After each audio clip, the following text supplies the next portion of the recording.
Raghunandan Rao, member of parliament from Medak. Telangana రాష్ట్రంలో ఉన్నటువంటి విద్యార్థులు సైనిక్ స్కూల్లో అడ్మిషన్స్ కోరుతూ సుమారు 25 నుంచి 30,000 మంది విద్యార్థులు ఈ సంవత్సరం ప్రవేశ పరీక్షకు హాజరు కావడం జరిగింది.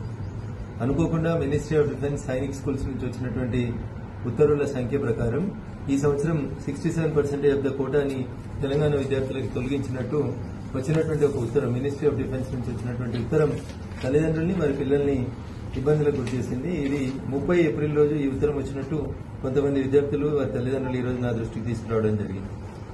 ఆంధ్రప్రదేశ్లో పోయిన 10 సంవత్సరాల నుంచి ఉన్నటువంటి 67% తెలంగాణ విద్యార్థులకు లోపల ఉన్నటువంటి కోటాను తొలగిస్తూ ఇచ్చినటువంటి ఈ సర్క్యులర్ మీద నేను కొద్దిసేపటి క్రితం కేంద్ర రక్షణ శాఖ సహాయ మంత్రి గౌరవనీయులు సంజయ్ సేఠ్ గారితో మాట్లాడి రేపు సాయంత్రం 7 గంటలకు వారి అపాయింట్మెంట్ తీసుకోవడం జరిగింది.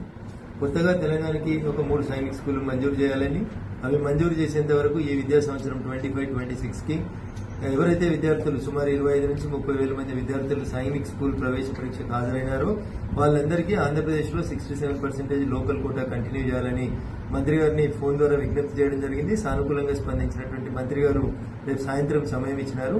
కొంతమంది తల్లిదండ్రులను తీసుకుని నేను రేపు సాయంత్రం కేంద్ర రక్షణ శాఖ సహాయ మంత్రి సంజయ్ సేఠ్ గారిని రేపు సాయంత్రం 7 గంటలకు ఢిల్లీలో కలవబోతా ఉన్నాం. ఈ ప్రవేశ పరీక్ష రాసినటువంటి విద్యార్థులు వారి తల్లిదండ్రులు కొద్దిగా ఓపికగా ఉండండి, పాజిటివ్ దృక్కోణంతో ఉండండి. దాదాపు ఈ కోటాని తిరిగి మంత్రి గారిని ఒప్పించి తీసుకురావడానికి నేను మెదక్ పార్లమెంట్ సభ్యునిగా శత విధాలుగా ప్రయత్నం చేస్తానని చెప్పి ఈ సందర్భంగా తెలియజేస్తున్నాను. థ్యాంక్ యూ అనండి.